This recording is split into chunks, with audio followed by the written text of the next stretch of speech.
This is World Breaking News Channel. If you are tuning in for the first time, kindly click on subscribe button and turn on your notification bell for news updates in different categories in your localities, states, Nigeria, Africa, and across the globe. And don't forget to like our page on Facebook, WB News and WBN Yoruba.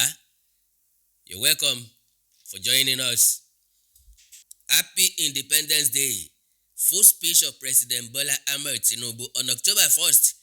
The history of Nigeria can be traced to settlers trading across the Middle East and Africa as early as 1100 BC. Nigeria got an independence October 1st, 1960, and since then, Nigeria has been an independent country with lots of natural and mineral resources.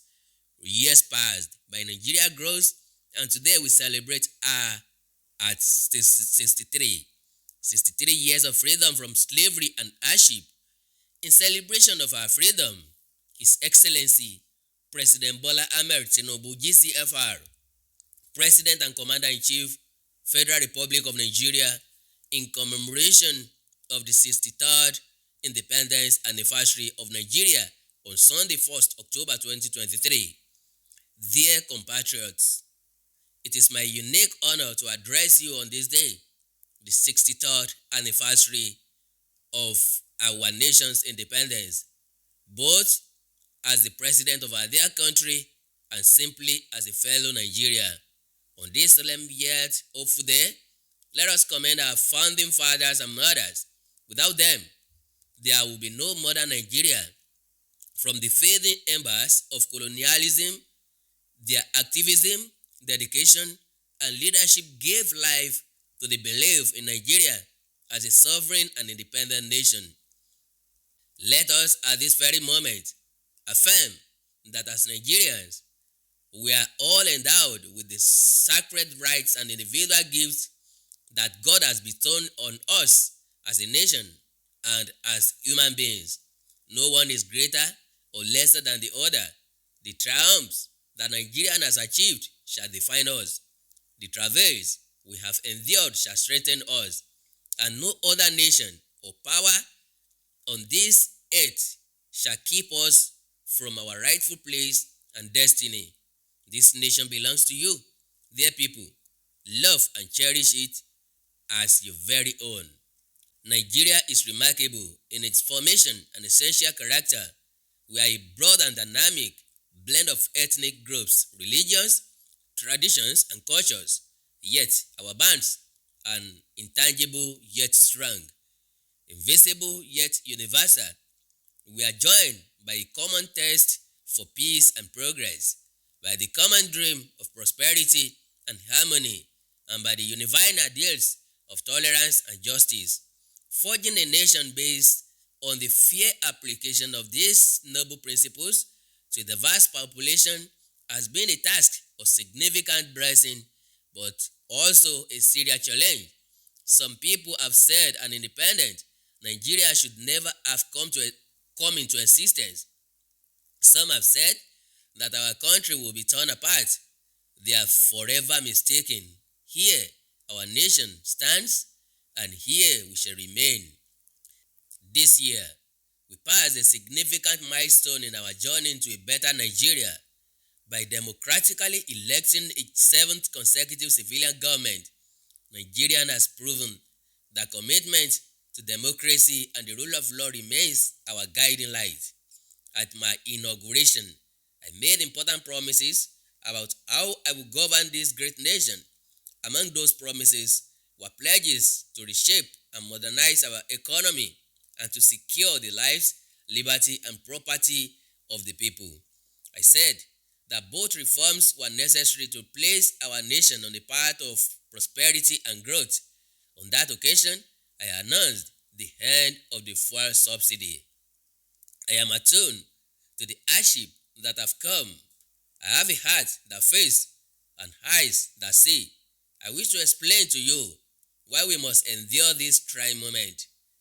Those who sought to perpetuate the fuel subsidy and broken foreign exchange policies are people who would build their family mansion in the middle of a swamp.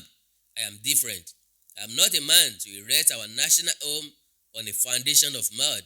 To endure, our home must be constructed on safe and pleasant ground.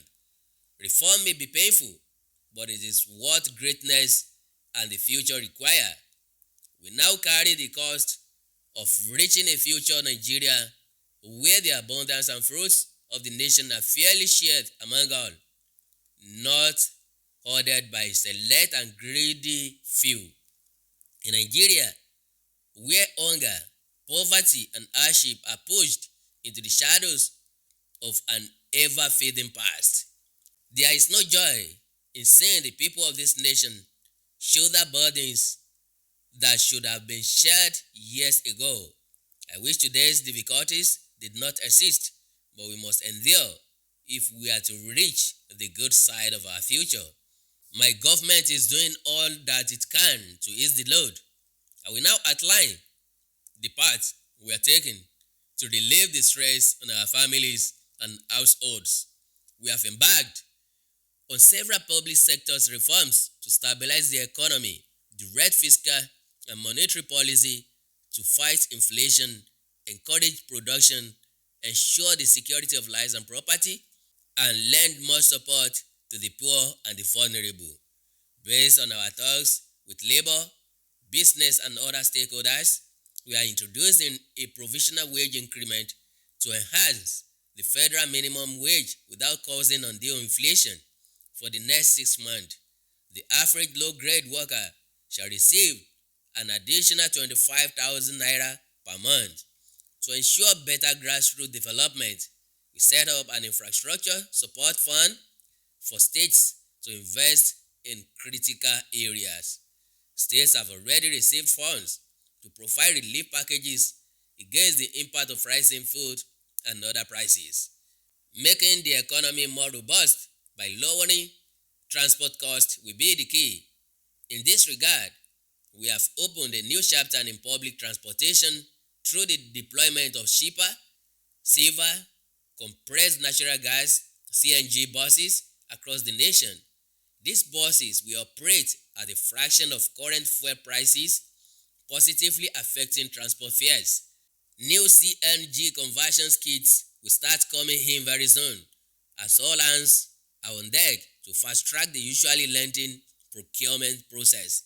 We are also setting up training facilities and workshops across the nation to train and provide new opportunities for transport operators and entrepreneurs. This is a groundbreaking moment where, as a nation, we embrace more efficient means to power our economy. In making this change, we also make history. I pledged a true house cleaning of the den of malfeasance the CBN had become. That house cleaning is well underway. A new leadership for the central bank has been constituted. Also, my special investigator will soon present his findings on past lapses and how to prevent similar recurrences. Henceforth, monetary policy shall be for the benefit of all and not the exclusive province of the powerful and wealthy. Wise tax policy is essential to economic fairness and development. I have inaugurated a committee on tax reforms to improve the efficiency of tax administration in the country and address fiscal policies that are unfair or hinder the business environment and slow our growth. To boost employment and urban incomes, we are providing investment funding for enterprises with great potentials. Similarly, we are increasing investment in micro, small, and medium-sized enterprises. Commencing this month, the social safety net is being extended through the expansion of cash transfer programs to an additional 15 million vulnerable households. My administration shall always accord the highest priority to the safety of the people. Inter-service collaboration and intelligence sharing have been enhanced. Our service chiefs have been tasked with the vital responsibility of rebuilding the capacity of our security services. Here, I salute and commend our gallant security forces for keeping us safe and securing our territorial integrity. Many have paid the ultimate sacrifice. We remember them today. In their families, we shall equip our forces with the ways and means needed to perform their urgent task on behalf of the people. We shall continue to make key appointments in line with the provisions of the Constitution and with fairness towards all. Women, youth, and the physically challenged shall continue to be given due regard in these appointments. May I take this opportunity to congratulate the National Assembly for its role in the quick takeoff of this administration through the performance of its constitutional duties of confirmation and oversight. I similarly congratulate the judiciary as a pillar of democracy and fairness. I also thank members of our dynamic civil society organizations and labor unions for their dedication to Nigerian democracy.